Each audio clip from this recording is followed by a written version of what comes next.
What is going on, guys? Welcome to episode 3 of In the Box. We have tried this intro like 5 different times, and I keep messing it up. We're just going. We're just going right off the riff. Matt, how are you doing? Very good. I'm excited to talk about this week. Yeah, we're gonna dive into it, as you can see based on the sign. The first thing that we need to talk about is the Nashville Predators starting out 0-5. It's bad right now for Nashville. When looking at it, it's kind of just an absolute disaster, considering the fact that they brought in all these names. When looking at it, they lost to the Dallas Stars and the Oilers. You're fine with that, but then they lost twice to the Red Wings and then one to the Kraken, all by at least 3 or more. I'll start it off with you. What's your initial thoughts on the Nashville Predators and 0-5 start? I think the two things you can point to early on are just Saros disappointing and then Stamkos disappointing. I mean, these are two of your better players, and you expect them to do what they're supposed to do. And it's just, Saros is supposed to be the backbone of the team, and you bring in Stamkos to hopefully score a lot of goals, and it just hasn't been that way early on. So yeah, dude, it's trouble. As someone that predicted Saros to win the Vezina, I'm still not like massively concerned. He has an 875 with minus 3.3 goals saved above expected. I think that will correct itself. It's more so Stamkos, who was talked about a lot about being a power play merchant, how he'll transfer over to Nashville. That has not really been the case. His underlying numbers are okay, but only 1 goal in 5 games. Brady Shea also only has 1 point in 5 games. Marchessault, I think, has like 3 or 4. He's doing his job for the most part. But yeah, it's definitely concerning when looking at this Nashville team early on, because the underlying numbers are okay. They're about middle of the pack and like all the expected goal stuff. But when you put yourself in an 0-5 hole, that is... Colorado Avalanche start 0-3. I'm not that worried about. They're obviously back on track at this point. 0-5 is like serious caliber, and they're not an Edmonton Oilers that can get out of like a 2-9-1 hole because they have the superstar talent. I'm not ready to give up on them by any stretch, but I'm definitely concerned as of right now. In a competitive division too, it looks like the Central's gonna be really good. Yeah. So yeah, it's tough to start this way. Yeah, especially going through that. Like the Minnesota Wild, they're 3-0-1, haven't trailed at all this entire season. Utah's playing so good. Thankfully, Colorado's maybe stumbling a little bit out of the gate, but Dallas looks like a legit contender. Like a bunch of teams, all like the fringe teams that you thought would be like 85, 90-point teams are all starting out so good. Would you at all consider firing Andrew Brunette at this point? I think right now is pretty early. I think they got to give it to at least like Thanksgiving maybe, or maybe early December. And if things still are trending the wrong way, then maybe you consider it and try and get a little culture change maybe. But right now it feels really early. Yeah. I'm Team Andrew Brunette. Last year, I think he was my Jack Adams pick. People hated me for that, for having him ahead of Rick Tocchet, just because he really just turned around the culture when looking at it.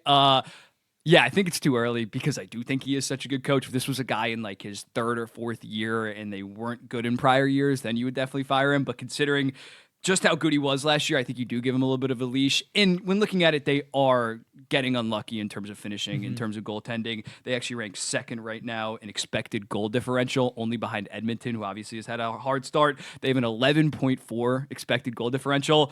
If they lose their next 2 games, then I think you might have to go scorched earth. But if they go 500 for a while, you keep them there. Yeah. I don't think you massively overreact considering how good of a coach he's been in recent years. If anything, this is more on Barry Trotz, so you're definitely not firing. But yeah, I think Brunette as of right now is safe until further notice. But definitely on the hot seat. Seat's getting a little warm. It's definitely hot because hot, I think there was some stat, like even 0-4, there was like 5 teams in like the salary cap era to ever. No, there was like 6 teams total, and only one of them made the playoffs. It was like the 2009 Anaheim Ducks. So they're gonna have to turn it on. They're gonna have to turn it on, and Saros is gonna have to play basically lights out from here on out. Because, the Edmonton Oilers last year, they played like 120, 125-point pace after their slow start. I don't think that this Nashville team is really capable of that, given their depth. So it's definitely concerning. Anything else that you want to say on that? No, I mean, I think we talk a lot about how it's early, but like it starts to add up. We're almost 10 games in now. Like it's going to quickly get there, so they got to start winning now. You don't have a lot of time to just lollygag around. What percentage would you put on the Nashville Predators to make the playoffs as of right now? I mean, I'm gonna go like 35. 35. Wow, that's low. Yeah, you think that's low? I mean, I just think the Central is so good, and it's like all these teams. You expect Colorado to be a lot better too, so they're already at a huge disadvantage if you're starting in 8th place in the division. So, and I picked them to make the playoffs before the year, but now it's like I didn't have them at 100 points or anything. So Yeah, I had him at like 103. I'd go right now. I'd go like 44. Definitely less than 50. They're definitely less likely just putting themselves in that massive hole. But I think hopefully this team can get going and kind of turn it around. They still have they don't have any identifiable weakness outside of maybe their bottom six. It's not like Edmonton where granted they just had so much star talent, but the goaltending is going to be through and through a problem for them. They should turn it around. Steven Stamkos isn't going to score 15 goals this season. Yeah, that would just be everything hopefully should turn around for them. So yeah, I'm gonna go with 45. I wouldn't go 1/3 like you basically did. Okay. I think closer to 45. Yeah. I think they're about. I'd put them. Well, we might talk about it later, but I put them on the same footing as a Utah or I think some other teams to make the playoffs. They're definitely gonna turn it around. I definitely say that they're still gonna finish above 85 points. Will they get to the 95 that's necessary? That's definitely up for debate. Okay, so moving on, bit of a technical difficulty there. The Winnipeg Jets are currently 5-0 when talking about central teams that the Nashville Predators might have to contend with for a playoff spot. Well, actually, at this point, the Winnipeg Jets might be locked into a top 2 spot in the Central Division. They beat the Penguins yesterday, beat the Wild in overtime, beat the Edmonton Oilers, and then they beat the Hawks and the Sharks. So it's kind of more of a 3-0 than typical 5-0. But they're taking care of business. They're 5-0 right now with the 78.26% goal share. They're just blowing teams out outside of that Wild game. Do you think that they're a lock to get? Do you think that they're? How much of a threat do you think they are to win the Central with those Dallas Stars? And do you think at this point they're kind of a lock to be in a divisional spot in the Central Division?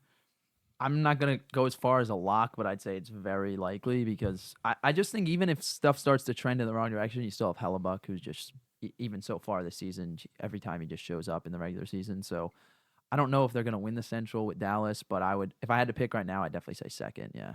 Yeah, I think with the slow start of the Colorado Avalanche, with the Nashville Predators, they definitely have the inside track to be that second place. And even the underlying numbers are solid with Winnipeg Jets right now. They have a 56.61 expected goal share as of right now. And all their star players are playing great. Hellebuck has a 952. Josh Norrisy, 1 goal, 6 assists. Did I say Norrisy? I meant Morrissey, but I like to click that up. There we go. Josh Morrissey has 1 goal, 6 assists for 7 points in 5 games. Am I ready to say that they're an actual contender? No, until I see a prolonged stretch of that defense core really stepping up in a big way. Because last year they shat the bed entirely come playoff time. I do think at this point they are definitely favorites to be top 3 in the division. I'm still high on Minnesota Wild based on how they start. I think that they could potentially be that second best team in the Central Division. But yeah, in terms of a contender, I'm not ready to go quite there with the Winnipeg Jets, just given their history of kind of shitting the bed in the playoffs. Yeah, playoffs have been rough. But in terms of, they just have a very high floor with this team, considering Connor Hellebuck is literally the best regular season goalie of this generation, probably him and Vasilevsky. But for the past 7 years, he's given you basically top 6 goaltending in the entire NHL every single season. So yeah, if the defense continues to hold, then maybe I'd start buying them into being a contender. But as of right now, just a playoff team, just a good playoff team. Yeah. I mean, the forward core is just really good right now, and the first line is buzzing with Scheifele and Connor. So if you're getting production from other guys like I know Nemestikov has a couple points. Yeah, so Rangers legend. Yeah, Rangers legend Vlad Nemestikov. So you're getting production from guys maybe you didn't even think you might get that much production from. Yeah, Cole Perfetti popped off this week. Nikolai Ehlers, he still gets 14 minutes or 15 minutes a game. It is absolutely ridiculous. He might be not Kyle Connor and Scheifele are probably better, but he's by far their third best forward, and on some nights just their straight up best forward. They need to start playing him more, and I'm still interested to see if Brad Lambert comes up at some point because he's been torching the AHL. So yeah, their forward core I have no worries about. It's just that defense core, and Connor Hellebuck does need to play better in the playoffs. Although I don't blame him for the Colorado Avalanche series. Yeah, he didn't do anything to potentially steal a game. Yeah, the regular season he was that good, and then the playoffs you're asking a lot of him, but that's the expectation. Yeah, I have him in fantasy, but if they're clear in a playoff spot ahead of Nashville or Colorado, play him 55 games. Yeah. Don't do the usual 60, 65 because we've seen some of these big game goaltenders kind of just peter out come playoff time having that load. Bobrovsky last year only played I think 57, 58 games. He didn't go because his team was safely in the playoffs. But last year, I think the Winnipeg Jets probably should have done a better job of just managing, teetering him off. He got his Vezina win, but at this point, you really only care about the playoffs. But yeah, the Jets doing very good. We'll see if this continues. People acting like that they're all of a sudden the cream of the crop in the West. We got to chill. They got off to a great start last year as well. we'll see with Winnipeg Jets as of right now. We're sticking in the Central Division as well with the next topic when looking at it. Another goaltender. Speaking of goaltenders, Jake Oettinger, 8 years, $8.25 million. What grade would you give this, and what are your overall thoughts? I'd probably give it A minus, I'd say. Yeah. I mean, I feel like it's pretty fair market value. We just saw Swayman get literally the exact same deal. Ottinger's a year older, I think. So, or I think they're they're the same age at 2017 draft class. Yeah. Yeah. So I don't know. He had a little bit of a down year last year, but again, the playoff track record is there, and yeah, I think Ottinger's a good goalie, and he's only approaching his prime. So, and the market value is only going to go up, especially after the Igor contract. So, yeah. I think A minus is pretty fair grade. Yeah, I'd probably agree with that as well. A minus, based on how he's playing right now, in my opinion. Like if he puts up a Vezina caliber season, we'll talk about that maybe later when we're talking about awards. He's playing great right now. Yeah, last year was a little bit concerning, and some people do shit on him because he's on a very good team, but he's on a very good team because he's a sustainable, good goaltender for the Dallas Stars. It goes hand in hand. It's not like the Dallas Stars have been consistently like the Carolina Hurricanes in terms of defensive core, giving him all this help. I think it's a perfectly good deal. When looking at it, his first year had a 9.11, then a 9.14, then a 9.19. He was near Vezina caliber that season in like 55, 60 games. Last year was a little bit concerning, but even then, that's like his floor. And again, he's only 25 years old. You usually talk about goaltenders coming up at 25 just to debut in the NHL. This guy already has like 180 NHL games under his belt, and the track record is there, especially in the playoffs, as you talked about. He's proven in that regard. So yeah, I see some people hating on it, but I don't really get it. I feel like this is a very low risk deal. Will it ever be the best goalie contract in the NHL? Not so sure. But again, the going rate just for average goaltending is going to be 6.5 in no time. So to lock up a guy that has been good to very good throughout his entire prime at that cap hit, I am more than fair with it. And going back to other deals that have been signed recently, that is the going rate for these top 10 kind of guys for the most part. Where it becomes interesting is they locked him up. They still have Jamie Benn. They still have Wyatt Johnston. Jamie Benn, I think, is going to sign he's probably going to sign some 3-year deal. Deal. Yeah, $6 million to basically retire there. Yeah, he's the captain. He's gonna take somewhat of a discount, maybe even less than $6 million. Wyatt Johnston's a really interesting one, whether you bridge him, because if you can bridge him like a Thomas Harley that only got $4 million, I could see the Dallas Stars, although they'll probably have to pay it down the line when he wants that super deal and gets that $10 million. What do you think they're going to do with Wyatt Johnston? I think a bridge deal is probably going to be in place. I mean, it's really difficult because, like you said, if they do give him that bridge deal, they might end up paying more for him later on. So do they want to pay for it now or pay for it later? But I think a bridge deal probably makes sense for both parties. Yeah. So. Yeah, especially because their window is now. Their window is and their window's the next decade for the most part. So it's you got to play your cards, but you might be a contender from 2028 to 2032. So you might be thinking to long term him now, but you also know right now the next 3 years are also your window. So you take the guaranteed thing. I could easily see him signing, and he's off to a very good start this season, some ridiculous 3-year deal at 6.5. Similarly, he's not saying he's Braden Point level, but I think Braden Point signed that kind of contract in 2019. That was how the Tampa Bay Lightning were able to win their cups, considering their number one superstar center was making that dirt cheap. With Dallas, they seem, after getting the Thomas Harley bridge, I thought that bridge was going to be $6.25 million, something like that. They got him for $4 million. I could easily see people are going to be pulling out their hairs when Wyatt Johnston signs 2 or 3 years at $6.5 million. Yeah. The bridge deals are always a little crazy. I feel like they always get a reaction out of people like that because you just know he's worth more and he's expected to get more, but he's going to get that once the deal's over. Yeah, and it's one of those things. Sagan has 3 years left at 9.85. So that's kind of what they were thinking with Harley to kind of time that up. Once he's off, Maybe, actually, no, I think that's actually a year before. Maybe they'll do that with Johnston. 2 more years would get him to that Sagan money, because I think Sagan might honestly walk. Jamie Benn, I think, is going to resign. Jamie Benn, I could see moving on. They also have Duchesne as an unrestricted free agent, but they'll probably just sign him for $2 million, like they always seem to do with that. But moving on, we are now going to give out our winners and losers of the week. We're only going to go with one winner and loser. We did a team and a player last week. I'll start with you, Matt. What is your winner of the week overall? So my winner is going to be Evgeny Malkin. He's got 2 goals and 9 assists in, I think, 7 games. So he got 11 points. I just think, Malkin, you talk about his career arc, and it's he's kind of overshadowed, but people know how good he is. But he is still doing it at this age. It's kind of incredible. So 11 points in 7 games. I don't know. even as a Ranger fan, it's kind of cool to see. Yeah, no, I fully thought that he was on the decline. Yeah, so exactly. for him to start like this, and it's not even like he's playing with that impressive of line mates with the Pittsburgh Penguins, and just the Pittsburgh Penguins in general are kind of disaster right now. Yeah. So the fact that he is able to overcome all that and still put up that production at his age, as a Sidney Crosby fantasy owner, I'm a little bit pissed. I want Crosby to get more looks. But yeah, I've always thought Malkin is one of the most underrated players of our generation. If you think that Patrick Kane has had a better career, I remember I started that debate, which Malkin actually weighed in on Twitter or like Instagram or something like that. I'll throw that up right now. But yeah, Malkin is probably the most underrated like superstar of the 21st century. It's just, I mean, it's because of Crosby, obviously. Yeah, like, and even still, he has a Hart win and 2 other Hart runner-ups, which is insane. Crosby, the one season he played like 20 games, Malkin just took over and won the goddamn Hart. So yeah, it's good to see that. Although I'd love a 100-point Malkin season and the Pittsburgh Penguins miss the playoffs. That'd be great. That'd be awesome. I'd like that too. I would root that on. I'd give him his flowers for that. For me, this might be a little bit of a biased pick. I'm gonna go with the Ottawa Senators as the winners of the week. When looking at it, Ullmark went down with injuries. You thought this Ottawa Senators team is about to implode on themselves. And don't get me wrong, against the LA Kings, the goaltending was like atrocious. I think Forsberg stopped like 18 out of 25 shots or something like that, but their offensive firepower was able to overcome that. They did lose to the New Jersey Devils, but then they picked up a win over the weekend. And especially with the Ottawa Senators, in terms of their young star defenseman, Jake Sanderson had like 6 points in 3 weeks this game. This 3 points in six points in 3 games this weekend. So to just see him take those steps, I think as an Ottawa Senators fan, not saying they're making the playoffs for sure after beating Tampa Bay and after beating LA in a shootout,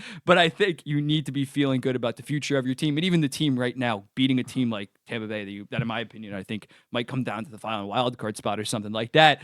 I would definitely be bullish on the Ottawa Senators, considering the fact they were able to overcome those injuries on top of Sanderson just looking like a future number one, already looking like a number one, looking like a potential future star.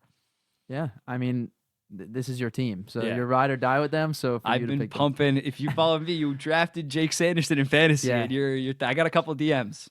So it's time to hop on the Sanderson train, right? So. Again, we're leaving the station in like a week or two. Once he hits like 12 points in 9 games, can't get on. Once the Norris odds drop below like 50-1, it's done. It's over. I might film a video outside of NJ Transit, be like Sanderson train. Well, we're done.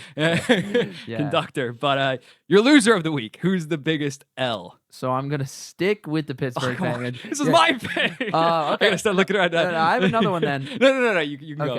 You have another one prepared? Well, I had 2. Okay. I was gonna pick Jari, right? So yeah. All right. So I'll let you. I'll so I'm gonna go with Stevie Y from the Detroit Red Wings. Okay, a little bit creative. Just because it looks like a disaster right now, and I know you've talked a lot about. They beat the Predators most recently, so it's not a.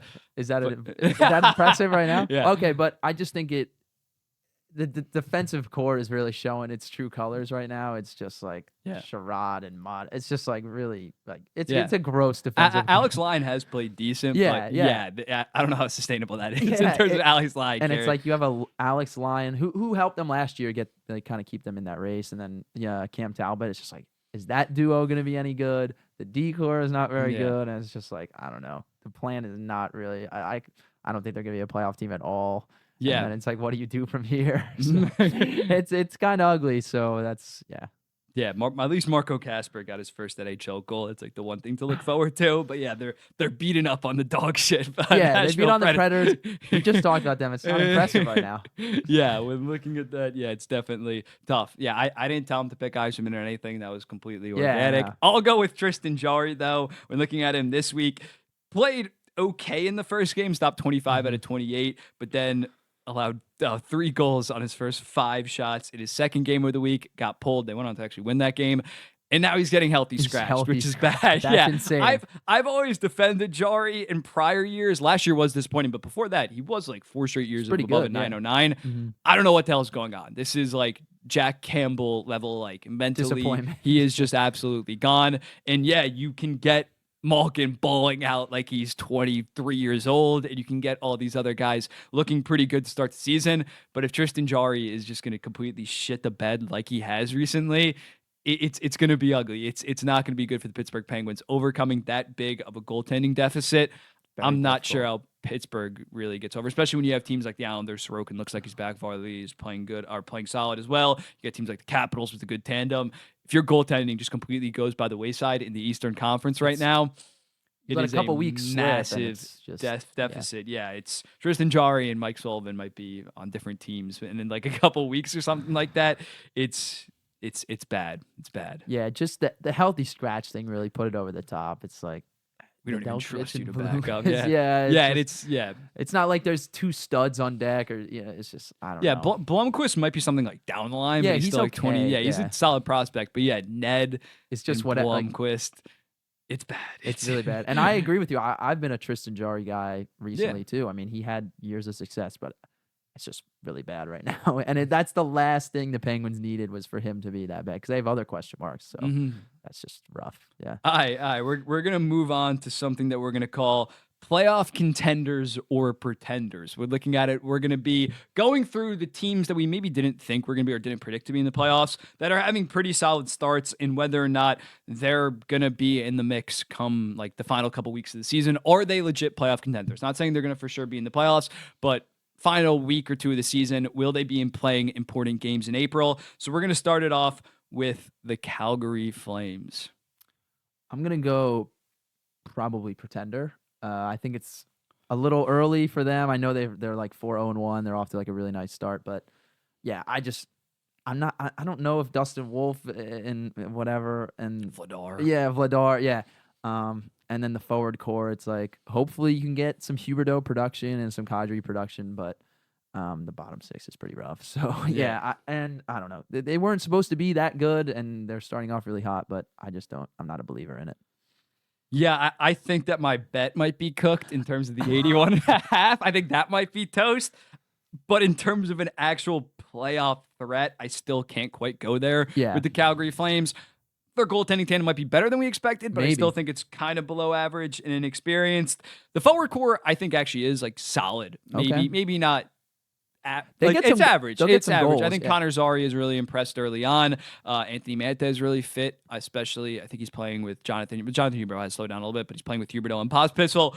The forward core is okay. They still don't have any like star talent, which is where I think that they are maybe a little bit average to below average. Kadri's going to be. I think they're not going to be a bottom barrel team. They're too average across the board for the most part, and then they do have two legit good borderline elite defensemen. So I'm still going with pretenders, but yeah, my bet's cooked. Next up, we are going with the St. Louis Blues. Off to a solid start. Yeah, I'm going to say pretender there. They don't across the board. In terms of their forward core, it just doesn't look like there's going to be enough goals to go around. I mean, yeah, Buchnevich might lead their team in goal. You respect Buchnevich. Yeah, I like Buchnevich a lot, but it just feels like they don't have enough goals to go around, and then you're asking maybe Jordan Binnington to have like a really bounce back year. So I don't know. I'm going to go pretender. I feel like they're probably out of it by the deadline. I think I might actually go with playoff contender. Okay. The goalie tandem is looking good again. Joel Hofer played really good against my New York Islanders. I wouldn't pick them to make the playoffs, but I think they're gonna. The problem is the Central is so exactly it's hard. Tough. Yeah. Now that I think about it, I think yeah, I'm going to stick with playoff contender. I think that they're just average across I think they do have a good top three forwards. The defense score definitely scares me, but a guy like Philip Broberg has been really good for them. How sustainable is that? We'll see. But yeah, I think that they could be around 80 to 90 points and at least be in the mix. Considering they had 92 points last year, I think I'm actually going to go with playoff contender. What about the Seattle Kraken? Yeah, I was kind of out on them before the year. You were kind of in on them a little bit. I think they might be a contender down the stretch. I mean, last year was ugly, but it feels like they're getting some of their not star power, but some of their better players are playing a lot better. I don't know what I'm trying to say. Yeah. So yeah, hopefully the cord, is good for them after the contract. Paid, man. Yeah. But it looks like Jordan Eberle is off to a pretty good start. So yeah. I'm gonna go with playoff contender. I said that they were one of the most underrated teams coming into the season. Do I think they're gonna make the playoffs still? Probably not. But this team just solid across the board. It's nothing special, and DeCord has looked pretty solid for the Seattle Kraken thus far, and I think the new coach bump is kind of a real thing with them. So I think they're going to be in the mix. I think they're going to be between 90 to 95 points and potentially in the playoffs for this season. The Anaheim Ducks, sticking in the Western Conference, just knocking off Western teams. I'm going to go pretender. It's early. I'm not a big believer in Dostal. And then, whenever Gibson does come back, we'll see what he's up to this year. But that was kind of ugly last year. But I'm a pretender. I think they're a pretender. I think they'll probably be sellers at the deadline too. So. Yeah, although I did have them as my most underrated teams, their point over under was like 72.5. I still think they are, they're probably pretenders. Yeah. They're probably not going to be. The forward core does look pretty scary. It's got a lot of talent. The defense core still, Pavel Minchkov looks like he's taking that next step, but the defense core is still pretty scary. Dostal has looked solid at times, really good at times, but also pretty bad at times. So when looking at that, I think the Anaheim Ducks are probably going to be like 80-ish point team. And lastly, we have the Utah Hockey Club off to a really good start. I actually think they're a contender. I was a little out on them before the year. They were getting a lot of hype from a lot of people because of the move and all this stuff, but the forward core is just it's just like oozing with talent. Yeah. It's just the top six is just so much talent. I mean, like Gunther and even Schmaltz is off to a nice start. It's just everybody. So I think the goalie situation, I'm still not sold on Ingram and Melka, but yeah, I think they'll be in the race for sure. I think they'll be in the mix. The thing that scares me is Durzi's out 4 to 5 months now. So I still think playoff contender, but if Durzi was healthy, I might even have them in the playoffs right now going forward. I think that they're going to be on the outside looking in, but they're definitely going to be in the mix again. Yeah. Even the top six, even the third line still has like Lawson Krause and Matthias Michelli. They're going to be able to outscore some of their defensive problems most likely this season. I'm not as high after that injury news, and just overall, I don't think they've been like dominating teams per se. There's massive defensive concerns with this team, with Durzi out, or even before Durzi was out. So yeah, I'm gonna go with a soft playoff contender. I think the Seattle Kraken are better than them. The St. Louis Blues are about the same. No, I'd probably go Utah over St. Louis. And then lastly, we're gonna go with the Ottawa Senators. Can you imagine where I love? You got to go. I mean, you have to go there. They're a contender. I mean, they're in the mix. I mean, I think it's all just gonna come down to how well Ullmark plays. For me, I think if Ullmark is that guy that you think he is, the contract that they gave him, then they'll probably be right in the mix there, because I feel like what you're kind of getting out of most of the players at this point, especially. Yeah, I just think Ullmark is going to be kind of the X factor there for me. Mm-hmm. Yeah, I'm obviously going with playoff contender. Yeah. They were in the playoffs before the season. Shock. And then, as long as Ullmark can stay healthy, for me, a guy like Thomas Chabot is probably maybe the biggest X factor. Okay. I think Ullmark is going to be good. I think he's going to be around 9-10. Thomas Chabot being a legit number 2, not a defensive liability like he has been at times, especially like that Montreal Canadiens game. He's going to be massive. I see Jake Sanderson taking that next step. Zub is out right now, but he's going to be back in like a week or so. It's about Chabot for me. I think they have enough talent. David Perron needs to step up, though. He has 0 points in 5 games thus far. But yeah, I think the Ottawa Senators, this is not some fluky start. They are good enough to playoff contend in the Eastern Conference. Yeah. And especially we're going to get to the New York Islanders dealing with some injuries, some other teams maybe not looking as good out of the gate. I think my Ottawa Senators are going to be playoff contenders. But yeah, that was playoff contenders or pretenders. We're going to do contenders and actual pretenders like in a couple weeks, just after 2 weeks. You can't really rip that. There's not too much to talk about, especially when teams that we thought contenders are like Avalanche and Oilers are starting off so bad. But now we are going to be doing some 2 weeks in award predictions for every single award. We're going to go Hart, Norris, Calder, and Adams. Up first, the Hart. Who's your Hart winner right now? So I'm going to go with a little bias. I'm going to go Artemi Panarin. He has 6 goals and 6 assists in, I think they played 5 games. But either way, he had a hat trick the other night, which was crazy to see. And I don't know.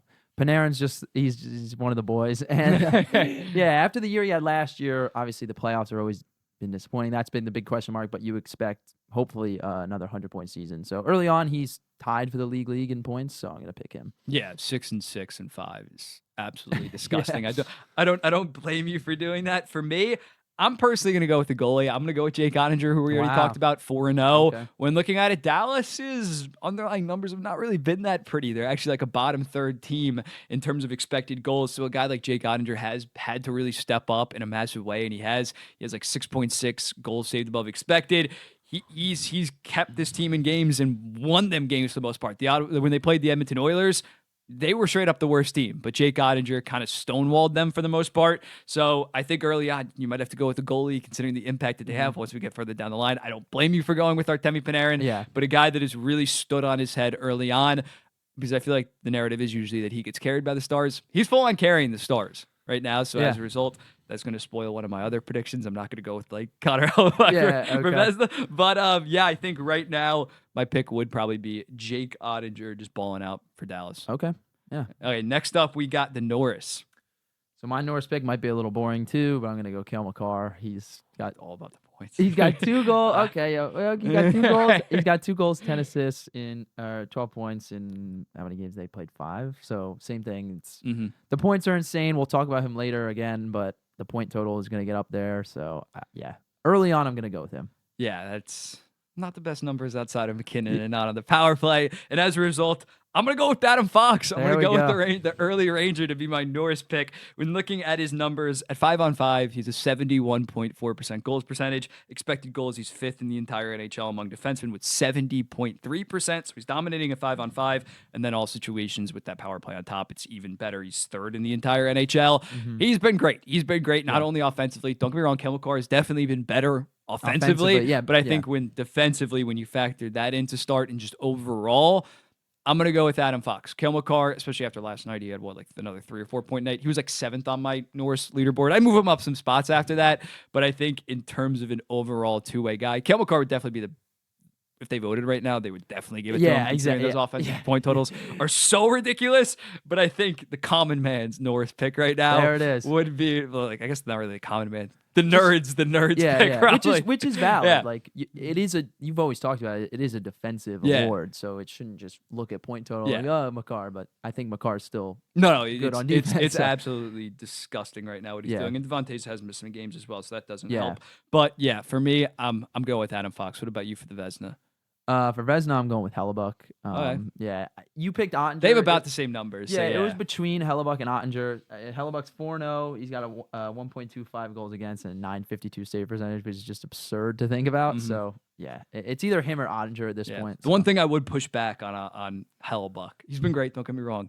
He has played the Blackhawks and the Sharks as 2 of his 4 games. But when they're Vezina voting, like obviously it's after an 82 game season, there's no schedule. No, definitely. I'm just saying thus far, Oettinger has definitely had to carry his team to more. Meanwhile, the Jets have kind of pummeled teams, and then you got Hellebuyck back there, still playing great, still carrying my fantasy team right now. But I personally would go with Oettinger as of right now. What about the Calder Trophy?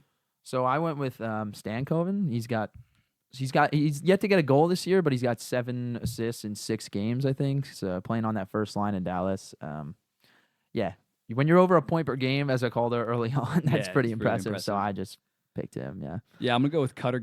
Pushing narrative. Do you have a point yet? No, still not. 6 games, I think. I'm gonna go with another draft pick by the Philadelphia Flyers, though. I'm going to go with Michkov. When looking at it, doesn't have the same point totals as Stankoven, but still has 2 goals and 2 assists in 5 games. He's playing 18 minutes a night to Stankoven's 15. On a team that has a slow start, he's really like their only offensive creator right now, especially on the power play. He is really running things. Stankoven's still great, but again, he is playing on the top. He's playing with Dallas on the top line. He's in a much better situation. I think right now, if they voted, they would give it to Stankoven, but I think what Michkov is doing on a rather talentless team, right? Not completely talentless, but a pretty unimpressive team right now. It is damn impressive, and he's living up to the billing right now. If I was a Philadelphia Flyers fan, I'd be absolutely elated. Needs to work on his 5-on-5 defensive game a little bit, but just and Torts even said as much. He's not going to drill it into him this season, but just the offense this guy can create. I feel like an absolute idiot for not picking him or someone else to win the Calder Trophy right now. Cutter on the come up. Cutter about to. Gotta get going. It's like he's going to score. He's got to score against Colorado. Like last night, they're playing just Justus and Nunnan in net. We got to get going, but Cutter Gauthier is absolutely dead. Next up, for finally, we got Jack Adams. Who's your early Jack Adams pick? I'm gonna go with Ryan Huska. That's my pick as well. Okay, from Calgary. Yeah, I mean, I think it's just the obvious pick so far. I mean, I think they're 4-0-1, and it's just they were in a team that you expect to be this good. There's a couple other you could have went to Winnipeg, but they had playoff expectations. But Calgary, not a lot of people are picking them to make the playoffs. So if it were to end right now, I think it'd be definitely. I think they're the easy pick. And when looking at it, not to speak about the underlying numbers again, they're actually like pummeling teams for the most part. I think they're first in the entire NHL at expected goals percentage. So it's not just like fluky Dustin Wolf is standing on his head. Huberdeau's shooting from the red line and somehow scoring goals. Like They're really cooking. They're playing at a very high pace, which we didn't really see from the Calgary Flames last year. They're actually playing with some speed. They're playing with some aggressive and tenacity this season. And yeah, it's just very impressive. He's been able to mask maybe some of their defensive flaws outside of Rasmus Anderson and Mackenzie Weegar. He's done a really good job. And yeah, when talking about a potential Adams winner, it definitely helps that they had zero expectations. Exactly, yeah. My next pick would probably be John Hines when looking at the Minnesota Wild. Three wins, 2 overtime losses, haven't trailed a single second all season. They don't really have the underlying profile of the Calgary Flames, but to like not trailing a single game, that's just coaching. Crazy. That's keeping guys engaged. That's making adjustments and all that. So he's also doing a fantastic job. I got clowned. I'm not saying he's going to finish as like a Adams finalist. That's what we're on right now. But like I got clowned for putting him on my Adams ballot. Don't think he's that good of a coach, but the Minnesota Wild are going to be a good team. Missed the playoffs last year. It's his first full year. I think he's definitely a threat. Finalist, and even Sheldon Keefe definitely has an argument. Yeah, he's going to be in the mix, considering they've started out with like 700%. The Adams race is definitely wide open right now. So that's our awards breakdown right now. We'll probably be updating that every like 2 to 3 weeks, every single week. We're not going to come to the table and do that. Next up, we just got 2 little news nuggets that we wanted to talk about. Rucker McGrody are already sent down by the Pittsburgh Penguins. Yeah, that's a little disappointing. You would have thought before the year that he could crack that forward group and stay there, hopefully for a long time, and to be sent down in 2 weeks with the way the Penguins are struggling. It just feels just kind of sucks. It is. You saw it when they lost to the Winnipeg. Maybe they sent him down just so he didn't play at Winnipeg. Maybe that was honestly they were, even with him not playing. Where's Rucker? Yeah. That was awesome. I absolutely love hating on players like that. I tweeted out like Cutter Gauthier going to Philadelphia. You might be getting maybe that'll. I think the game's not till like January, but maybe he'll actually wake up after that. Yeah, I still think he's a good prospect, but yeah, I never really thought he was going to be some like high-level impact, serious Calder threat next season. So I'm not really shocked by it, and especially when you got guys like Puljujarvi and Lars Eller in that bottom 6 playing pretty damn good. You're not going to be putting McGrody on like a 4th line. He's either going to be on like a 3rd line, going to give him minutes line. Or not, It's probably what's best for his development. Also, Seamus Casey also got sent down, so you're seeing some of these guys get sent down, and especially in New Jersey's case, they had Brett Pesce. Just so many, but McGrody, it's definitely a tough look for him to get sent down after demanding playing time. The Winnipeg Jets fans definitely feel validated. 5-0, and their most hated player in the league is now in Wilkes-Barre, Pennsylvania. But that tough on McGrody. And then the other little piece of news before we get to your takes, whether we disagree or agree with it. Anthony Duclair is out long-term, apparently. It looked like a groin injury on Saturday night against the Montreal Canadiens. It's gutting. I don't even think the first line was really clicking like that much, not in that regard, but you saw the tweet out this morning that Simon Holmstrom is on the first line now. Like, it is a team that couldn't really afford forward injuries. Maybe a defenseman could have went down. You could have made up for it. But a winger going down this early in the season, and apparently it is long-term, I'm going to expect some type of sprained groin or something. I don't even know if the sprained groin's happened. Pulled groin. Probably going to be out like a month or two. It's tough. For a team that actually had a decent start besides blowing some leads, it stinks. What's your Islanders' take on that? Yeah, I mean, Duclair it just felt like such a nice signing in the offseason, like kind of what Islanders needed, a winger on that first line. And it's just... yeah, that sucks. And Duclair's a great player, and it just feels like the Islanders, again, we've talked about it, but in the East, especially the Metro, like if you slip behind a little bit, you're going to play catch up the whole year. So that's a tough way to go. They really need to, Sorokin's got to put them on his back. Thankfully, Sorokin has like a 940 something right now. He looks good. But just the winger depth is so shallow, especially with the way that Anders Lee has regressed. Soplakov has looked good though. That's like the one blessing. I think he's just going to stay on that second line because they have been clicking to a degree. But if Anthony Duclair is out like 2+ months with the way that the Washington Capitals are playing, like I'm not ready to not say the Islanders are going to make the playoffs, but it's not looking good early on, especially when you see Utah, they blow a lead. Montreal, they almost throw that game away. Seeing some bad habits form, and if it's basically without Duclair, it's mostly the same roster as last year. Things could get scary on Long Island, but I'm I'm staying positive. Positive vibes only. Yeah. And we're going to move on. Let's stop talking about injuries and stuff like that. The followers' takes, agree or disagree. You submit this on the Instagram in the Box Hockey Pod. We want to get you guys more involved in this. We want you guys to feel a part of the show. So we're going to go through some of your takes right now, and we're just going to blurt out whether we agree or disagree. Up first from Massimo DF, Leafs do worse than last year, which was 102 points. 3, 2, 1, disagree. Oh, I think, okay. You go first because you're the pessimist. I think, 102 is a lot of points. Their D-core definitely got better in the offseason, bringing in Tanev and OEL, but I think the Wall injury is going to definitely hurt them. I don't think Stolarz is a bad goalie at all, but that was going to be your tandem, and now Wall's out for a little bit. I think it's a tough division. Again, we've talked about the East a million times, but how good that division's going to be. I could see them getting real close to it and getting like 100 or 98 or something, but yeah, I think it's just the Wall injury is kind of hurting right now. That's fair. Yeah, I was high on them heading into the season. I had them only 107 points, not blowing by them, but I had them winning the Atlantic Division. I think hopefully Wall will come back relatively soon. I think he started to at least lightly practice. That's good. I still think the defense score is good enough. I think there's some panic after that Rangers game, but it is the New York Rangers, the reigning President's Trophy winners. It has top 3 cup expectations in the entire NHL.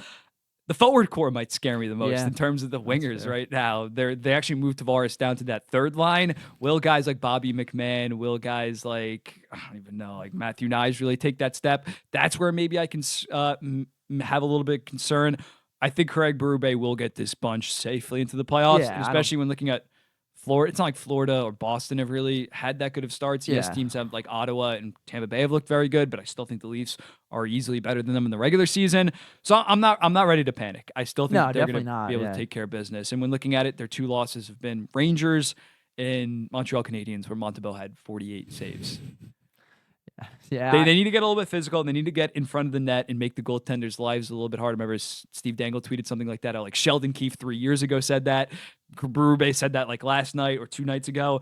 They need to get more physical, but I think in the regular season at least, they're going to be able to take care of business. They're kind of a well-oiled machine. I don't think there shouldn't be any panic right now. Yeah, playoff missing. Less than 102, there's definitely possibility, but playoff missing is just not going to happen unless severe injury bug or something. Yeah. All right, Shane07 says the Avalanche will miss the playoffs because of goalie issues.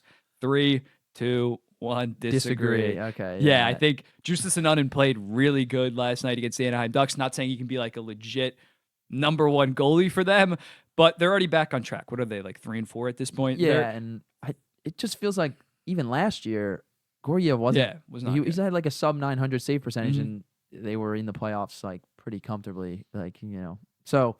I think they have the injury bugs kind of hitting a lot of their forward group right now, and even Taves got hurt. So they just need to get some of their guys back, but I'm not worried about them missing the playoffs. Yeah, once Lehkonen gets back, Nichushkin joined the team this week. Yeah, which is awesome. This was they got thumped by my Islanders, but this has been a pretty solid week for the Colorado Avalanche. If there will be a wild card team, I would maybe agree, considering this slow start and the fact that they're still a month away from Nichushkin coming back. Lehkonen, I don't know, and Landeskog, God knows when. But in terms of making the playoffs, they'd have to get passed by Utah, Kraken, it's just too much Kings. talent.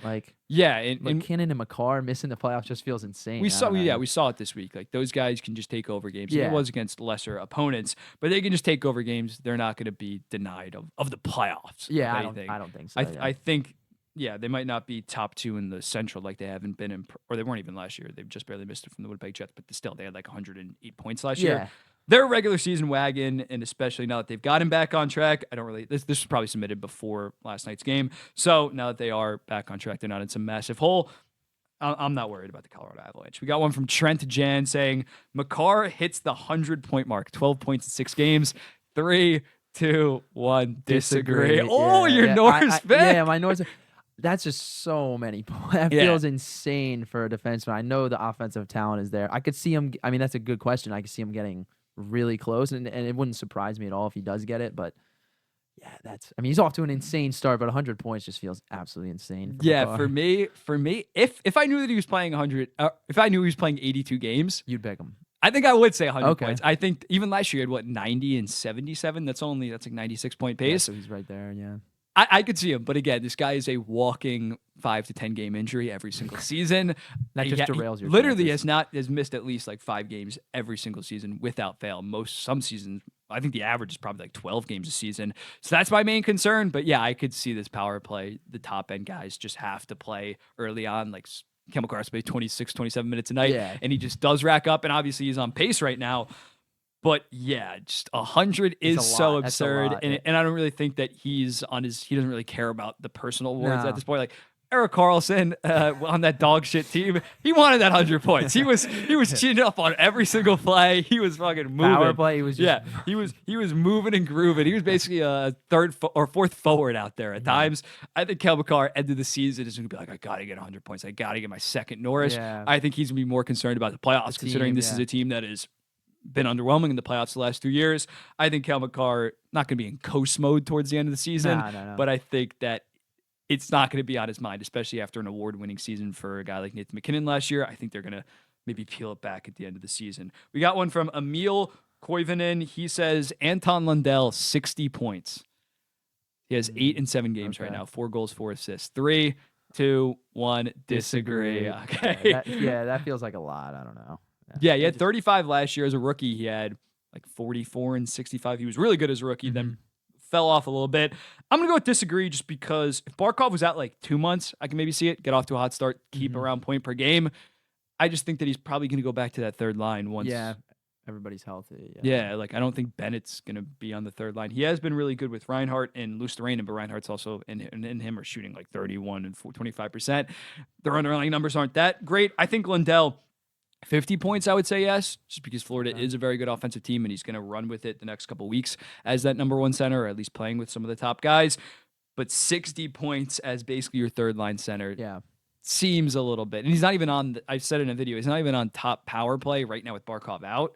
So he's never going to crack it, so he's never going to be on that top power play. What about you? What do you think about it? Yeah, I kind of agree. If he was on like a Sharks or something where he's just going to shoot maybe. I don't know. Yeah, and he's on the top power play. I could definitely see him getting it. But like you said, third line minutes, not on the top power play.